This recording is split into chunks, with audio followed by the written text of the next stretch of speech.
Peace, love, and light, kings and queens. Welcome back to Minnie Ray's Motivations. My special guest for this section of motivation is my parents. This is my daddy and my mommy. I'll let them introduce themselves, but I'm going to get off camera and ask the questions. But we're going to talk about marriage and what it means to be married and different things of that nature. And they're going to give their perspective on being a married couple for 20 plus years. So, introduce yourself. I'm Weathers, Tony Weathers. Mom. I'm Felicia Weathers. And how long have y'all been married? Yeah, that's a simple question. We got married in 1994. I was 21. Felicia was 21. Now I'm 45. That is. That's 25 years. Felicia 46. August 20th. Okay, so my first question is, what does marriage mean to both of y'all? Marriage to me, it means commitment. Marriage means, to me, it's a resolve. Two people combining their life together to live as one on one accord. Not always in agreement of certain situations, but always in agreement of the commitment of marriage. Well, marriage to me is in a two people who are whole coming together in a covenant. A covenant not just between us two, but a covenant between God.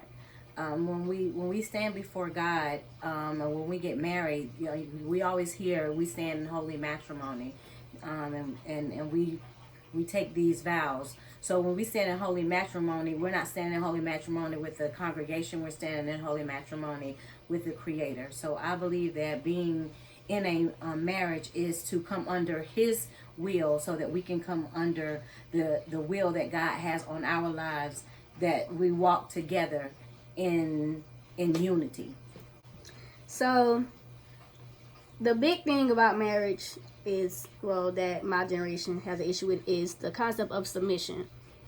So I know a lot of girls in my generation think that submission means just me do whatever I say. So what does submission mean for a man to a woman and a woman to a man? Okay, so when I first heard the word submission, I almost kind of felt the same way. Submission is the prefix of it is sub, and it does mean to come under. It doesn't mean to come under your foot. It doesn't mean to get behind you, but it means to come under your vision. So when it talks about submitting, when you're getting married, you're submitting to the vision that's on his life. So you don't want to say I do to somebody who has no vision, because you're submitting to that. You're submitting to and it's not just one-sided. We're submitting ourselves to one another. So it's not just woman's you do what I say. It is a submission of my will under your will, that we come into a common agreement together to walk this journey of life together. That's what it's about. Women have thought that, okay, well, if I'm submitting, then what does he have to do? He has to do the same thing. We both come under the submitting to the will of God. So if there's nothing to submit to, or you don't know who you are submitting to, then yeah, it may be a problem. But I think it has not been actually told, or the story hadn't been told the right way, or the concept of what submission is, it has been kind of misconstrued. For me to submit to my wife, I see submission as just yielding your own selfish, and selfishness doesn't have to be a negative thing either. But I see yielding as me yielding to my wife, as me submitting my own selfish desires to a greater cause. I see submission with my wife from me, or towards me, as her yielding her own selfish desires to a greater cause, which is our marriage. I think if you deal with anything and you deal with it without having the complete understanding of it, you're gonna misuse it. If we don't use it in the manner that it was created, and it was created for a particular purpose, in my opinion, we can misuse it. Some people let it be both men and women. We tend to misuse things because we don't have an idea of exactly what it is. And even when it comes to the term submission, some men take advantage of it because they don't have an understanding. When it comes to that word, some women choose not to submit because they don't have an understanding. It's not about you. It's not about what you want. It's about what y'all want. It's not about him giving 100%, me giving 50%, or me giving 50%, her giving 100%. It's about the both of us together giving a 100% effort into trying to make this marriage the best marriage that it can be. So even when it comes to her submitting her will to me, or even doing things that I ask her to do that she don't see the purpose, she got to believe and trust in what I'm doing. She got to believe and trust in the fact that whatever decision I'm making, whatever direction I'm trying to go, is to better the family. Is to make sure that we have all that we need in order to maintain and survive. So I mean, submission is not as bad as some think. I think some just want to do what they want to do. Y'all saying it's a two-way street. My generation don't see it that way. They see it as the woman submit, the man gives instruction. So it's like they don't want to do that. I think in those, first of all, that's out of order in my opinion. I don't think you rule your house or you rule your wife with an iron fist. My role as the head of this family, my role as a husband, my role as the covering of this household is not greater than your mama role. We have different roles, we have different jobs, we have different functions. My job as a husband, my job as a father is not the same job that my wife has as a mother or a wife. Now, although we have different roles, both our roles serve the same value. But just as I'm accountable for my actions, she's accountable for her actions as well. So a lot of us miss it. It's not that just the man rule the family. It's not just the man control what goes on in the family. A smart man would understand that his wife is valuable. A smart man would understand that his wife have knowledge and information on things that he don't have. So he would try, in all honesty, to bring the best out of her and not try to dominate her. I think most men that dominate their home, they do it for many different reasons. And one of them is because, my thought is, one of them is because they lack in several different areas. Some may lack compassion. Some may lack love. Some may operate in fear. So they tend to take it out on their wife. Here again, it's them trying to fulfill their own selfish desire in most cases. And then not only men, but you have women that are just as overbearing as men. And they have issues in their life as well. A lot of men won't talk about it, but shoot, some men being abused by their women, their wives as well. I think one movie I saw that kind of stuck out to me along this line, it was Eddie Murphy when he was a dude with the glasses. What his wife's name was? Roisha, something. It was Rasputin. He's talking about Norbit. Yeah. Norbit, no. But here again, I mean, she was overbearing, right? Mm-hmm. You saw the movie, right? I mean, hey, she had him submitting to her, and that happens. No ifs, ands, or buts about it. I mean, it happens on both sides, and a lot of men don't too much talk about it for many different reasons. And y'all generation don't understand the beauty of partnership. That's what marriage is. It is a partnership. Nobody has greater stock in the company. Everybody's stock is equal. So when he says that you don't give 50%, and we've heard, well, you give 50 and I give 50, and then it'll equal a whole. No, what we say is, no, you give 100, I give 100, and then we end up with 200. But everything comes into a pot because we are a partner and we have established a covenant. And he made a good point about trying to fulfill your own selfish desires. Every person in the world has a need to feel significant, love, value, being a part of a community, and I mean, no matter where you are in life, everybody has that need. And if those needs are not met, we tend to do what is natural, and that is to put up a defense that I can do it myself and I can take care of myself. Well, I don't really need a man, or I don't really need, for somebody to cover me because I can cover myself. And so now we have a whole world full of women who are looking for a husband or trying to play wife roles and not getting the benefit of having a covering. Because he made a great point when he talked about everybody has their own role. I can't be the man in the relationship. He can't be the woman in the relationship.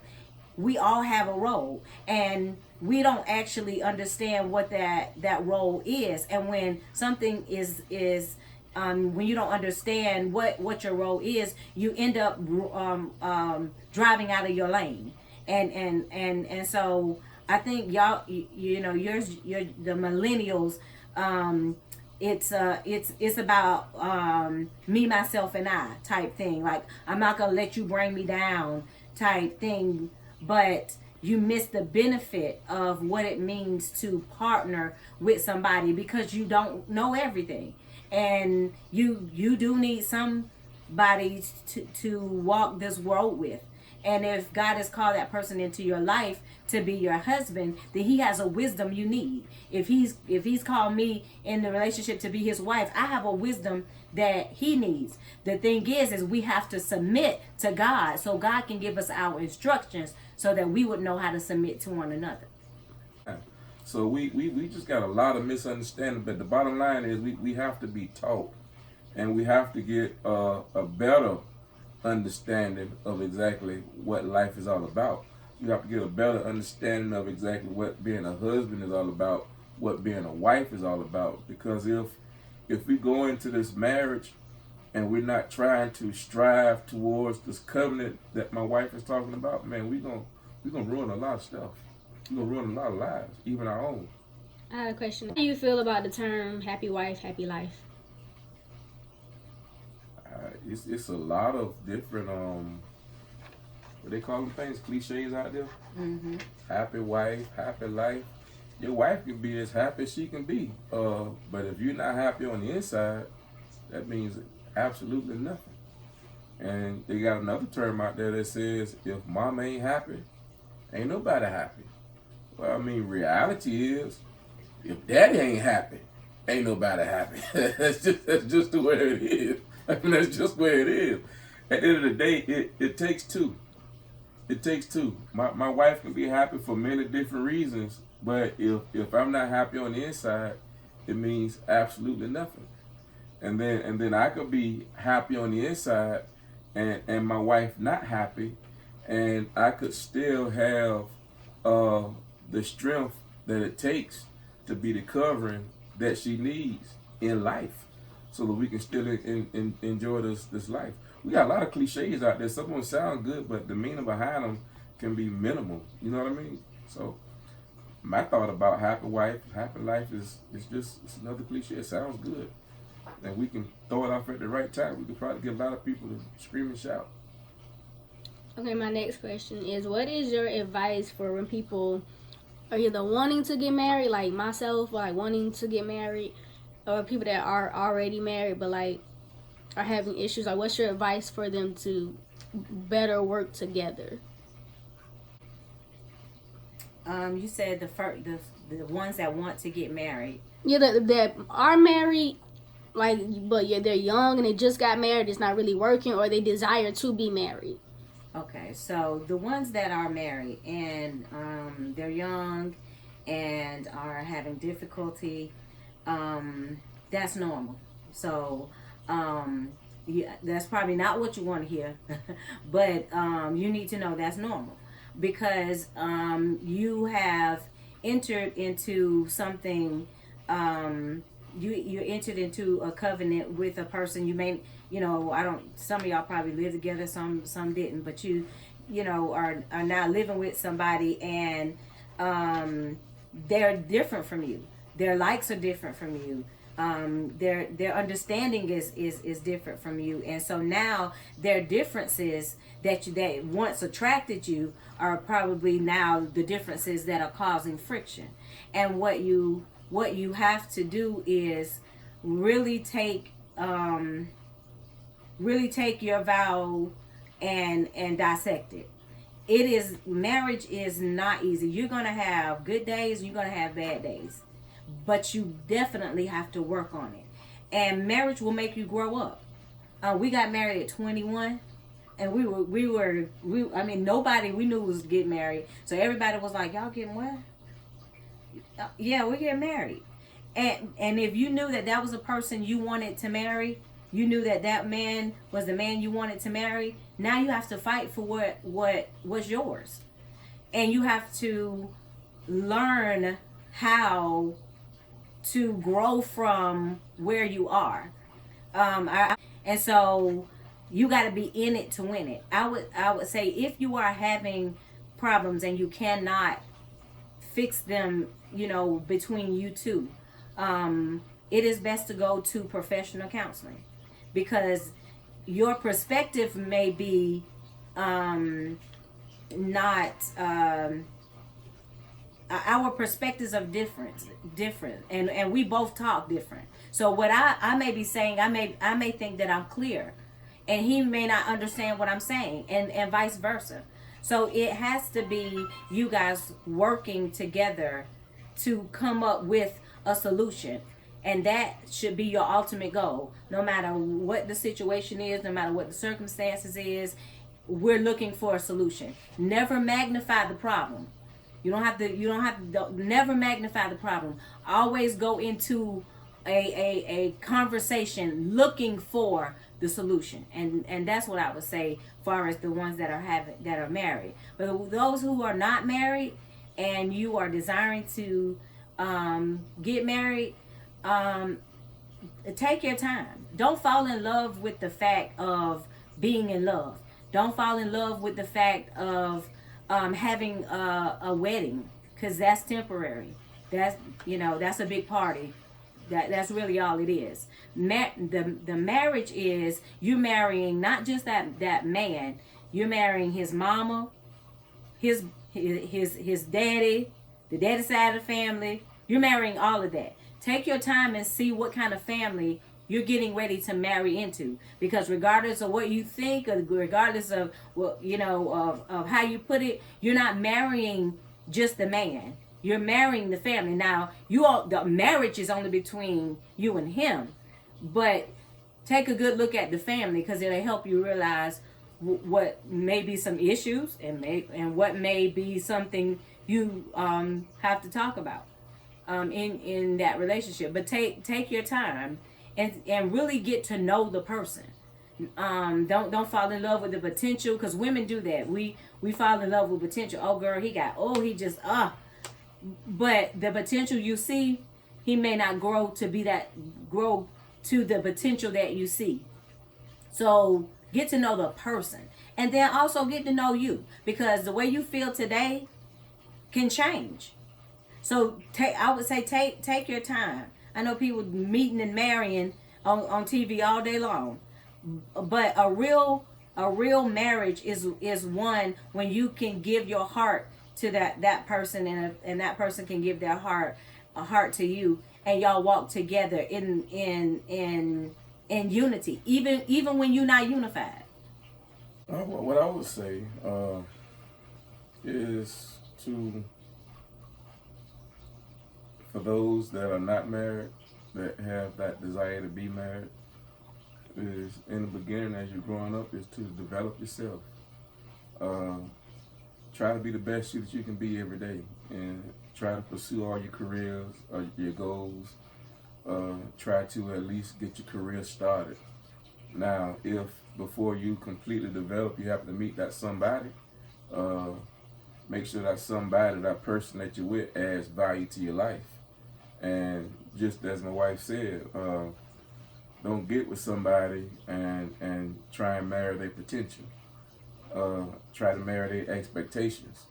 Whatever you have in the beginning, accept their qualities and accept their flaws. If they get better, it's all good. If they don't, you know what you got. In other words, if you meet a man and if he's abusive to you in the beginning, whether it be verbally or physically abusive, expect to live that particular lifestyle. If you meet a woman and she's that particular way, expect to live that particular lifestyle. And don't think to yourself that eventually they'll grow out of it, because eventually they may never grow out of it. So what I would suggest to somebody that's young, that's desiring to be married, is to do the best you can at building yourself. And while you're building yourself and trying to become the person you want to be, prayerfully you'll meet somebody that's in that same road, in that same lane, in that same vein that you're in, and hopefully y'all can develop together as husband and wife. Those that are already married, what I would say to y'all is that, hey, you can have your good days and your bad days, but you got to understand that there is nothing that's greater than your marriage. You allow no problem to become bigger than your marriage. Your spouse always get the benefit of the doubt. Nobody's word is greater than your spouse's word, and nobody should come before your spouse in your life, and that's not even your kids. And I'm not a woman, so I can't answer for the woman, but to the brothers, I would say to you that whatever you deal with from your spouse is no different from what all of us other men deal with. We happen to say to one another that our wives has many sisters. So whatever you deal with, bro, you're not alone. And I say that because quitting is not an option. And you're responsible for what goes on in your house. Is sad because we both have responsibilities. But as the head, that's one of my responsibilities, and that's to cover my spouse. So in other words, if things are out of order, it's my responsibility to do the best I can to allow them to get themselves back in order. That's my responsibility as the head. Now, our wives have responsibilities as well to try and help minimize those issues, but we don't speak for them. We're not accountable for their actions, but we are accountable for our actions. And if you're not willing to stand in the fire and take on the pain that's gonna come behind or come with it, then you're not ready. Well, you're already married, because I'm talking about the ones that are married. Somehow or another, we got to change that. Meaning, you have to place yourself in a position to get an understanding of what it takes to continue to move on. Because this thing called marriage, it can be an adventure. It really can. But it's also a commitment. And that commitment that both my wife and I have, that's what has helped us to overcome all of the issues that we deal with and have dealt with. We found something that was greater than our marriage. We found something that help our marriage stay together. We found some glue, and that was God and the word that He left with us. So from that point, when we see situations, when we deal with situations, it's not about my thought, it's not about her thought, but it's about what thus says the Lord. And thus far, from August 20th, 1994 until today, it has kept us in line. So I said that to say it's working for us. I'm gonna ask you a question I should have asked in the beginning. Can you say what you do for a living? Yeah, I drive trucks for a living. I'm in transportation. I own my own truck. I started driving trucks in, I think it was 98, 99. I worked for a company called Unique Express. We used to pull all the bulk freight. And our company got underbidded by another company. And from that point, I took my savings and I opened a shop for my wife, and I bought my own truck.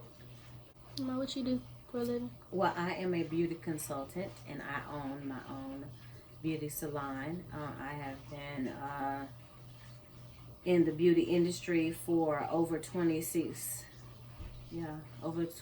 something years. I am also a licensed instructor. So that's what I do for a living. But we are both ordained ministers. So we also work for God as well. Where's the name and location of your salon? My salon name is Majestic Cuts, and it is on Bush River Road. That is 2800 Bush River Road, Columbia, South Carolina, 29210. What is a real man? And Mama, what is a real woman? A real man? I only ask that because that's another thing for my generation. It's a whole bunch of people that say a real man to do this, a real man to do that, a real woman would do this, a real woman would do that. It's like, how would you know? Well, let me ask, what are some of the things that they're saying a real man would do or a real woman would do? Some of the things with the memes that I see, a real man won't cheat, a real man won't hurt you, a real man won't. That's not the truth. A real man won't basically have you in any other place than happiness.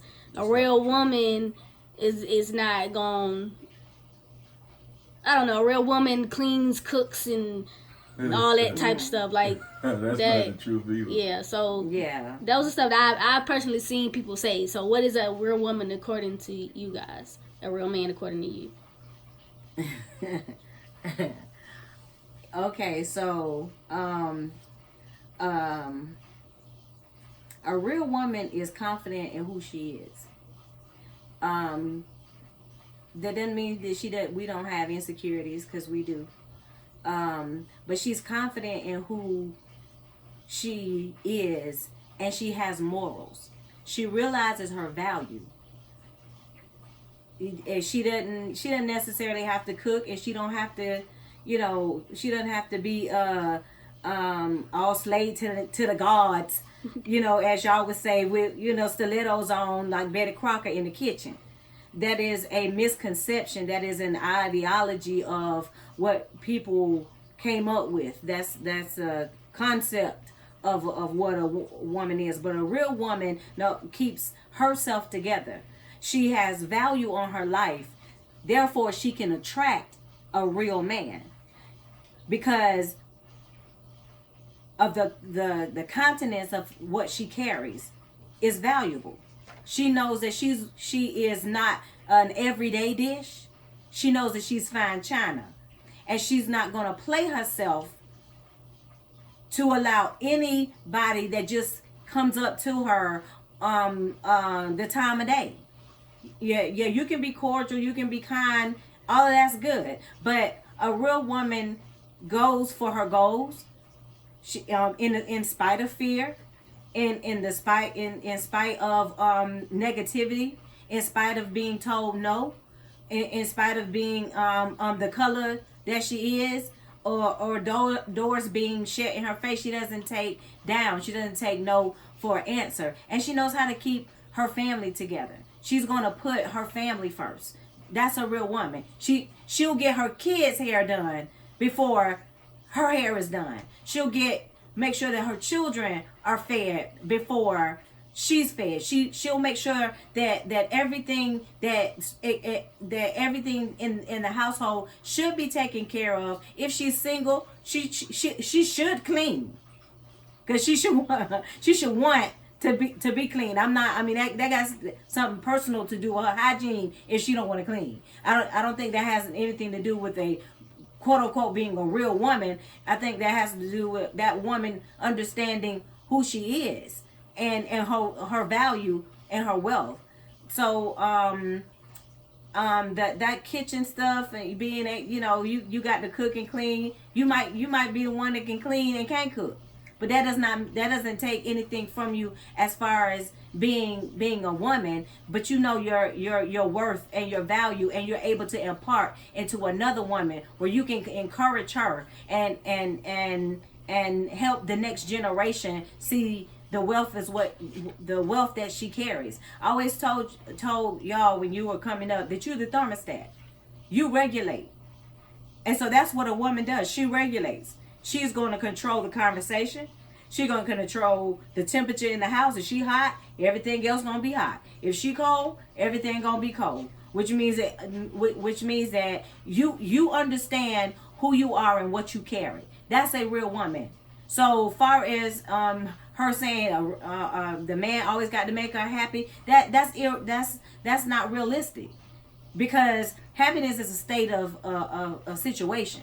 But you can't hold another person's hostage to your happiness, because that's erroneous. That's an erroneous idea if that's going around, that's a shame. Because that you can't hold. He got to always make me happy. No, that you're not gonna always be happy. No, but you can always still have joy. And because you also always still have joy, even in the midst of not being happy, because you know that you're with a real man and you are a real woman, you'll eventually get happy again.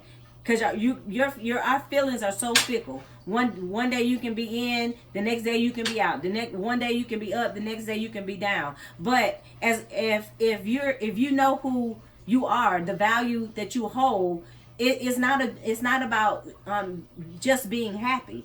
It's about being able to go through the changes of life and still dance in the rain. I want to go back. I want to go back to those singles that you spoke about earlier. I asked a question about that want to be married, and I want to go back there because your mama used the word. She used the word value, and it's important because we all have some core values that are deep within us that we can't live without, and whomever you choosing as a spouse has to be able to fulfill those core values. So if you meet a person and those values that you have inside of you, and only you as a person know that you can't live without, and if this person that you meet don't fulfill those values, those few values, only maybe 2 or 3 of them that you got to have, and if that person don't feel those values, it will be wise to not try and unite yourself with this particular person, because you're going to go through years of frustration and confusion because you have some core values that are not being met. Now going back to what I believe a real man is, I mean, it's simple. I don't think none of us are perfected. I think all of us are always, those of us that are trying anyway, are always learning and always developing into a better version of us. I think a real man is a male that does what men do. Meaning, because you a male doesn't necessarily, in my opinion, make you a man. Because you 27 years old, if you still acting as a child, that doesn't make you a man. It makes you a male, but you're not a man. Some of us call you a little young buck. I think a real man, first of all, is he's mature. He does what men do. He provides. He protects. He covers. He nurtures. I mean, a real man does what men do. He's humble, and at the same time, he can be out there. He could be flawed. You could be flawed and still be a real man. You could have issues and still be a real man. So I think just being a real man first and foremost is being mature and developed. I can't just lay out particulars because there's a wide range of what's being covered under being a man. But I know one thing for a fact: if you're not mature, you're nowhere near a man. You're still a boy. You can be 18 years old and mature as a male and operate the way men operate, and I'm going to consider you a man, a real man, even though you hadn't reached the age of 21 yet. But you taking care of your home. You taking care of, if you got a child at that age, you're taking care of your child. In other words, you're taking care of your responsibilities. So a real man, to me, is a male that has matured into that leadership role. But as long as you acting like a kid, you still a kid. So I think a real man is just a male that has evolved and developed into a man. He may be flawed because we all have our flaws, but that doesn't mean he's not a real man. So infidelity doesn't disqualify you from being a real male or real woman? Infidelity, I don't think it disqualifies you from not being a real man. I think infidelity puts you in a position to say you haven't learned to walk in your deliverance in every area. Meaning we all make mistakes. I mean, reality is reality. When we take a look at Martin Luther, we see Martin Luther King Jr. We see him as a real man. Am I right? Mm-hmm. But he made mistakes. People make mistakes. One mistake is no different than the other. I mean, a mistake is a mistake. I gotta take that back. I can't say one mistake is no different than the other because they are different. There's a difference, and there is a different type of punishment that come behind the mistakes. But they are mistakes. Let's just move away from mistakes and let's just use it as sin. There's no sin that's greater than the other. A sin is a sin. I see. Now the consequences may be different, but I see infidelity as a sin, just as drinking and driving is a sin. They are things that we should not partake in, and the punishment that comes behind them is different. So you commit adultery, the punishment that come behind that is you might lose everything you got. But that's not to say you won't get a second chance at life. So that's not to say you're not a real man. You made a mistake, and the mistake very well may cost you more than what you want to pay. No different than a woman making that same mistake. That doesn't mean she's not a real woman. We don't know what placed them in that position to make that mistake. They could have been bound. They could have been under some other type of influence, and they made a wrong decision. You never know. That doesn't say they're not a real person or a real man or a real woman. They're a real man or a real woman that made a real drastic mistake, and now it's going to cost them, most likely, more than what they want to pay. Ask me the question again. I was saying, does infidelity disqualify you from being a real man or real woman? Because a lot of people in my generation say if a man hurts you, he's not a real man, or if a woman hurts you, they're not a real woman because they wouldn't put you in that position. As being cheated on is what you're saying. Mm-hmm. So when you're asking me to let me say this, your generation is asking for somebody to be in a committed relationship, but you're not. You're in this relationship with no direction. We're in a committed relationship to go where? To do what? So the Bible says that without a vision, the people perish. So when you make your own decision into saying, okay, we're in a committed relationship without any direction, it can go in any direction because neither one of you know where you're going. And the Bible says the blind lead the blind in the ditch. So it's difficult to, to say, okay, well, he cheated on me, and we was in a committed relationship. Well, then I'm not saying I can't say he's a real man, or she's not a real woman, or he's not a real man because they cheated. Because I think that everybody has their own moral compass, and if that person in that aspect chooses to go in that direction, like your daddy says, yeah, people make mistakes, but I've never seen anybody mistakenly drop their drawers. I just haven't. I've never seen nobody just fall out their clothes. It is a conscious decision. Nothing happens without a thought, and from that thought, you gave birth to something that was a desire in your heart. So you was led away of your own lust. So my question would be, then how deep is y'all's love? Because if he can or she can go in that era, then go and y'all are in a relationship, then I have to question the commitment. I can't say that they're not a real man. I can't say they're not a real woman. But I will question the fact of your commitment to me. If you are going off with someone else. So now that's just dating. And if you're dating, then and that happens, then it may hurt, and but you're not locked in. You can walk away. If you are married, then and something drove you out of your marriage to cheat on your spouse, then that's a more serious problem. That's something that again was a thought.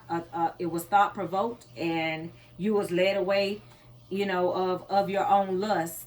And you really would have to question whether you wanted to stay in the marriage or if you're willing to work it out. It can work. I'm not saying it can't work, because people do make mistakes. But that will have to be between you and your spouse, and really dig deep to find out why. What happened to cause that major tear in your relationship, that you felt comfort in someone else? Is it your immaturity? Is it just your lust? Is it that you are have no control? Are you mature? So it could be it can be a whole lot of issues. Is it something that you need to be delivered from? Because it could be a generational issue. So I think whatever it is, as long as you find the root of the problem, what caused you to go there, it can be fixed if both of you are willing to work that out. But that's a hard pill to swallow. I got a question. Does that mean that, because it comes back to the question, which was if a person commits infidelity, can they be considered a real man or a real woman, right? So would you consider that person a real man or a real woman? Then we have to go back to the definition that we came up with. That's a no. If you can't say just yeah, that's a no. I can't say that those two go together. Saying real men can commit adultery, just like a real woman can commit adultery, because those two in the aspect does not go together. I think that's in the wrong I don't think that's the same category as quote unquote. Where you a real man if you handling your business, if you're taking care of your home, if you are. And that's why I said what I said, because you can take a person that has don't misunderstand what we're saying. We don't agree with it at all. It's 100% wrong, and it should not be done. But you can be developed. You can be mature, and you can make that mistake. You can make that accident. You can have that collision if you lose focus, and it don't take but that long. So, but I don't think you have to be focused not to commit adultery. Well, understood. Well, understood. When I say you can lose focus, you can allow your situation or the anger or everything not going your way. Whatever it is, and that will cause you to lose focus. I'm not focused on what's most important at this point. I'm only trying to satisfy my own selfish desire. And you can still be a man, and you can still be a woman. Agreed. Trying to make that mistake. Right, and trying to gratify yourself. Yourself because you're not getting fulfilled, and when there is a void that is not being fulfilled, then you tend to look somewhere else. You tend to want to go chase after something else because you may not know what you already have. You're not satisfied with what you already have, or you're not mature enough to go through the trials of life, and you're looking for an escape or an excuse. So you can be a real man and a real woman and still make that type of mistake. But we have to understand that there's a cost that comes behind it. Right, there is a consequence to every action. There's a cause and an effect. The Bible says a curse can't come without a cause. So what you have to do is to your own self be true. I know when we were going through situations and circumstances, both of us fine now. So, we know we had people looking, but our commitment was to each other. I don't care how mad I got at him. I don't care how mad he got at me. We're not finna go nowhere else. My eyes belong to you and your eyes belong to me. That's it. And so, and you have to be dogmatic about it. Yeah, I can be mad. You're not going to have, every day it's not going to be bed of roses. You're not going to always feel like your wedding day. And I think your generation feels like everything got to be sunny. Oh, this going to be my best day because I'm living my best life right now. If he ain't helping me live my best life, then I'll go somewhere else. Somebody else appreciate me. Well, when you come into a covenant doesn't mean that if I don't feel, you didn't make me feel good today, then I get to walk out my covenant. No, a covenant means that it is a blood covenant. That means that's it. We have transferred blood, and it is signed, sealed, and delivered until death do us part. Nobody's leaving here alive. That's it. So to make up your mind that this is the person I'm going to live the rest of my life with, and that's it. Now, we might be fighting in the process to try to get it right, but the ultimate goal is that we're fighting to get it right, and we can't make each other the enemy. He's not my enemy. I'm not your enemy. Our common goal is to win, and that's to win at life together. So your love got to be greater than your problems. Your love got to be greater than your lust. It got to be greater than what your gratification is for the moment, because it's only for a moment. Right here is where it's at, and that's where you want to win between your covenant. So yeah, you can be a real man and fall. You can be a real woman and fall, but it takes a real man and a real woman to admit when they're wrong, and also learn how to correct it when they do fall. And that's the problem. A lot of you fall and now make an excuse. Well, you made me do it because how you treat me, or you don't talk to me right, so I'm done.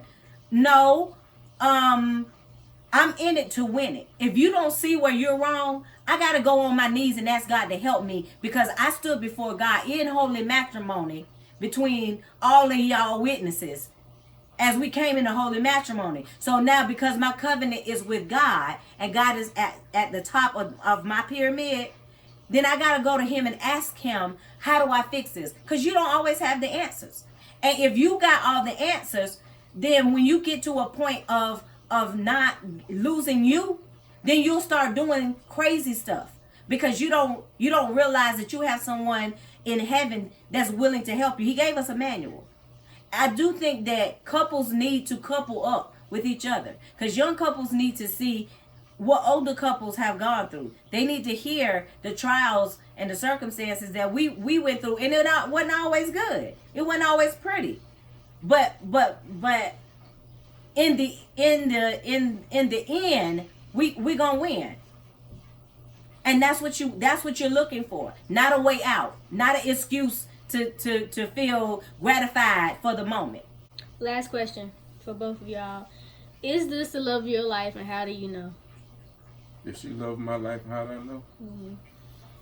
Of course she's the love of my life. And I know because, man. You saw those stars when you... That's where I was headed at. Yeah, go and tell them about that.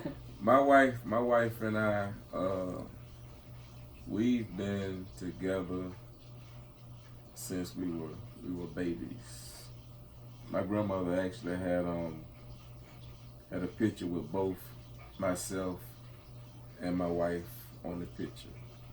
And as a kid growing up, I would make declarations and prayers, and here she is. It's just been there. It's just been there. So I know, because she used to follow me.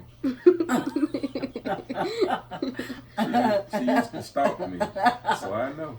So you married your stalker? Yeah, I did. So that's how you know. No, I'm gonna tell you what confirmed it with me and what solidified it with me. Seriously. My God. You was born. I think you was about one. You was about 1 year old, and your mama had an apartment in the colonies. And I came in. We were just getting together. We had been dating probably we got married after 3 years. Right at 3 years. So we had been dating about 1.5 years, almost 2 years. And I came in the apartment. It was probably about 3:30, 4 o'clock in the morning. And I came in the apartment. Just coming back from doing my thing, cutting the food. And she met me in the hallway. I came in the apartment in the hallway. She smacked me in the hallway. She smacked the mess out of me. Damn. And sure enough, that's your mama. Your mama. Abusive. But anyway. You held in there though. Hold on, but anyway. I looked up for real. I saw stars.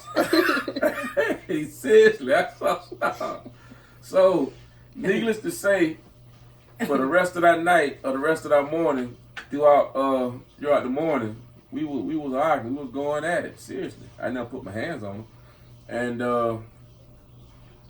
I done got myself together to leave out for the day. Finna go do what I do, and your mom was still hot. And then she messed around and said, "I'll kill you. I'll stab you." And everything just got real for that moment. You know what I mean? So I stopped and I used to cut the food. I had my pistol strapped across my side. So I snatched my pistol out and put it in my pocket. And I pushed all the bullets out the clip. I popped all the bullets out the clip. And I'm talking trash. I'm trying to make a man now, so I'm going to push all the bullets out the clip. And then I cocked the gun in my pocket, make sure there wasn't no bullets in the chamber, none of that. I put the clip back in the gun. Well, I'm talking trash. I'm trying to make her mad, seriously, because she talking about she gonna kill me. Whoa, I got to see what I got here. So, after I got all the bullets out the clip, and I made sure there wasn't a bullet in the chamber, I gave your mama the gun. I said, I pulled it out my pocket. I said, here, if you gonna kill me, do it the right way. Shoot me if you gonna kill me. So I gave her the gun. And she looked at the gun, and she looked at me, and she threw the gun on the couch and ran in the room and started crying. And I said, yeah, I can spend the rest of my life with her, because I know she ain't gonna kill me. I know she ain't gonna kill me. That's a sad story. Yeah, but it's the truth. It happened like that. That's how you do it. Hey, I can sleep at night. Hey, I don't care what goes on. I don't care what happened. I know I don't have to worry about this woman trying to take my life. So I can sleep at night. It just don't matter. And that was your epiphany. That was my epiphany. When you ran in the room, I said, yeah, I can marry her. Hey, for real. Oh my God. When you threw that gun on the chair and ran in the room, man, I seen hearts going all across there. I saw Cupid. I heard birds singing and all kind of stuff. Okay. I said, if you'd have pointed that gun at me, and if you ain't had to you'd have pointed that gun at me, we wouldn't be together right now. Straight up. And I took all the bullets out the clip. I kept making sure I ain't nothing in here. Because if you would have pointed that gun at me and pulled the trigger, shoot, we would not be sitting here right now going through this little thing right here. I'm not no killer. I just want him to know don't push me. That's all. I'm not a killer. But when me and your mama met, we first of all, when I met her, I didn't realize I knew her. And oh man, we laughed and we talked all night long. We had a lot in common. The things that we somewhat grew up the same kind of way. We had the same goals, the same desires. And as we continue to spend time with one another, we basically we learn how to talk for one another. I would say stuff before I finished talking, she'd be done got it out. She would say stuff before she finished talking, I'll be done got it out. And our chemistry it just clicked. We were there with one another. And from that point, the love is just developed. And it became to the point where we are now as one. It's a bond that's unbreakable. So I know she was created for me, but from before the beginnings of this earth. So I'm happy and I'm content with the woman that I have, and then she's pretty. She's beautiful. She wake up pretty. She don't have to put on makeup to be pretty. Thanks, dear. Love you. Love you back. Okay. Yes, he is definitely the love of my life. How you know? Because that time he gave me the guns. No. Yes, he is the love of my life. But I didn't when I first met him, Yeah, you did. No, when I first met him. Yeah, you No, I didn't. When I first met him, some girl was fussing at him about something. And he walked over and kind of pushed the other guy away and was like, "Well, what's happening?" And I'm like, "Well, nothing." And so we talked all all that day and all that night, and we just had great chemistry. And one thing that I found that was so special about him was his eyes. He had beautiful eyes, but they were kind. And they say that the eyes are the windows of the soul, and I could see it. And so I just knew, I knew he was the one because I couldn't look at him and lie. I'd probably look at somebody else and tell a lie, but I couldn't lie to him. And I did try, but I couldn't lie.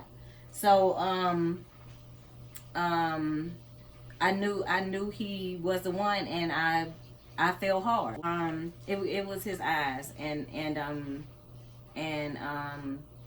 that for me was like okay, I don't know, and I didn't know what it was at the time, but it was our chemistry. We have very good chemistry, even if we wanted to both to deny it. Even when we mad, we just always had great chemistry. And when he not here, I miss him.